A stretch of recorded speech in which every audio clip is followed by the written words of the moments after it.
Assalamualaikum warahmatullahi wabarakatuh. Halo guys, kembali lagi di channel si Abah.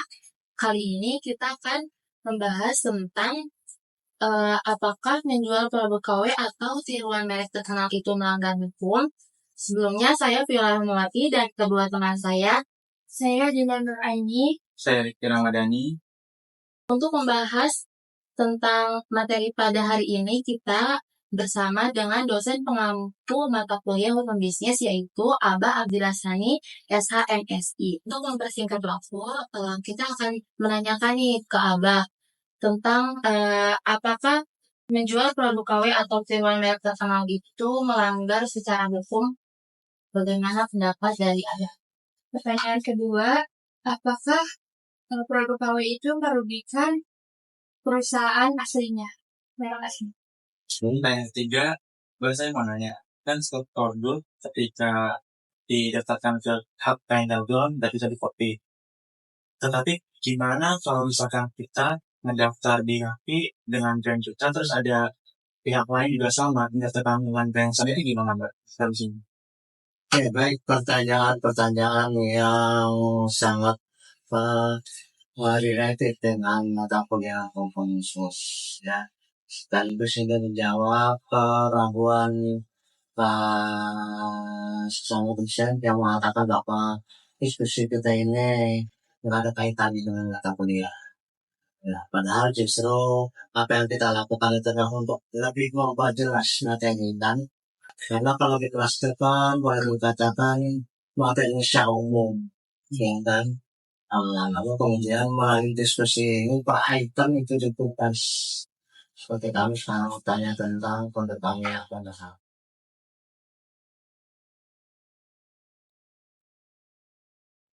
Kami melanggar hitung-hitungan, ya. Jadi kita tahu dulu apa sih yang dimaksudkan produk KW itu, gitu kan? Suatu produk itu tentunya kan terkait dengan produsen atau pembuatnya dia kemungkinan besar atau pastinya bahwa memiliki ciri-ciri tertentu. Nah, kan ciri-ciri tertentu yang melekat pada si pembuat, ya kan? Nah, makanya kalau desain itu maksudnya adalah hak sila, hak atas kekayaan dari dua desain, desain baju, desain apa itu ada satu hasil karya menolak, hasil karya cipta, kekayaan intelektual.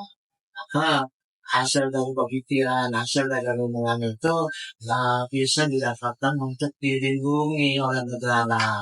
Dilindungi dari apa? Dilindungi dari orang-orang lain yang kemudian memanfaatkan karya kita untuk kepentingan dia sendiri. Itu sementara kita yang capek-capek mikir, mendapatkan desain, mendapatkan apa, gigit jari. Apalagi kemudian katakanlah misalnya HP-nya itu berupa lagu seperti punya saya, ya kan?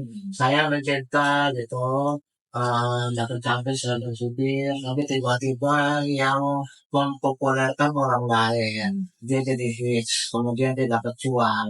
Nah, sekarang cuma bisa gigit jari. Sepanjang itu memang tidak saya daftarkan, makanya diperlukan bahwa hasil karya intelektual itu didaftarkan dulu. Ini terkait dengan pertanyaan terakhir sebenarnya, bahwa kalau misalnya kita tidak mendaftarkan, ya kita kan otomatis nggak punya hal atau dasar hukum untuk menggugat, ya kan?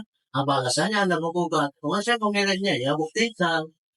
Ya kan, harus ada buktinya. Makanya ketika kita menciptakan sesuatu yang merupakan kekayaan intelektual maupun berupa paten itu barang itu adalah paten. Kalau yang intinya adalah apa namanya bisa masalah itu masalah haki, ya itu berarti kalau kita tidak mendaftarkan itu tidak ada kepada hukum. Ya kan, sehingga ketika orang lain yang mempopulerkan, yang menggunakan, meskipun dia memang melanggar hukum, dan kita nggak punya dasar untuk menggugat, karena kita nggak punya bukti. Makanya ketika kita menciptakan sesuatu, ya kita daftarkan. Itu yang saya lakukan dengan kelas aku juga dan kelas yang lain, bahwa saya dari 2019 itu alhamdulillah udah jadi alhamdulillah semua. Ya, kurang lebih ada 150 lebih. Tapi selama itu saya tidak memperhatikan masalah haknya. Ketika kita memiliki suatu produk, hendaknya kita datangkan, ya. Karena pada kemungkinan orang lain yang memanfaatkan. Lalu sebagai konsumen, ya, sebagai pengguna, misalnya kita kemudian beli suatu produk, kalau kita harus kemudian produk yang original atau KW, ya. KW itu sendiri sebenarnya asal katanya apa sih? Kurang wajar. Kurang wajar sih dari singkatan quality, kualitas, mutu. Berarti kalau kita beli produk itu mutunya tidak sama, ini original, itu kita sering katakan ini itu KW satu. KW satu lebih berarti beli pasti. KW yang lebih jauh, KW 3 lebih jauh. KW 4 terhancur gitu kan. Iya. Jadi KW itu terbagi-bagi standar mutu mereka. Berarti kalau kita pertanyaannya, kalau kita sebagai produsen, kita memproduksi suatu produk yang semua udah terkenal, gitu lah. Udah terkenal, lalu kita turunkan kualitasnya, tidak salah dengan aslinya. Katakanlah suatu produk punya akuan, kita bikin lagi akuan ya, kita kan tahu ya aku apa namanya akuan KW ya, tambahin real, tambahin lagi akuan ya dan apa gitu. Jadi artinya ada ciri-cirinya suatu produk. Pertama tentu adalah dia akan meniru tampilan produk aslinya, yang dimirip-miripkan gitu. Apa sih misalnya? Tapuan, Mbak. Kue. Iya. Apa? Jadi dia itu bentukannya sama, tapi kan dia kan udah daftar ke fakta intelektual. Otomatis dia nggak bisa di platformnya. Ada yang menulis kayak Tapuan itu kayaknya 2 bahan yang satu, atau nggak pakai logo, tampilan sama, Mbak. Ya.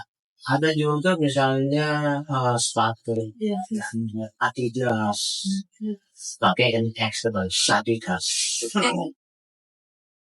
Atau produsen lain lagi mereka juga pakai lagi Adidas. Berarti Adidas anaknya, Adidas bapaknya, Adidas bapaknya gitu ya. Nah, itu jelas kan sebenarnya suatu upaya yang mendekati aslinya. Itu kan maksudnya kan mendompleng. Mendompleng popularitasnya produk asli dengan harapan laku seperti produk asli. Jadi dia nggak mau capek-capek melakukan pemasaran, nggak mau capek-capek memperluas pasar dengan cara yang lebih katakan makan gaya Islamnya, tinggal ditambahin lagi satu produk X Adidas.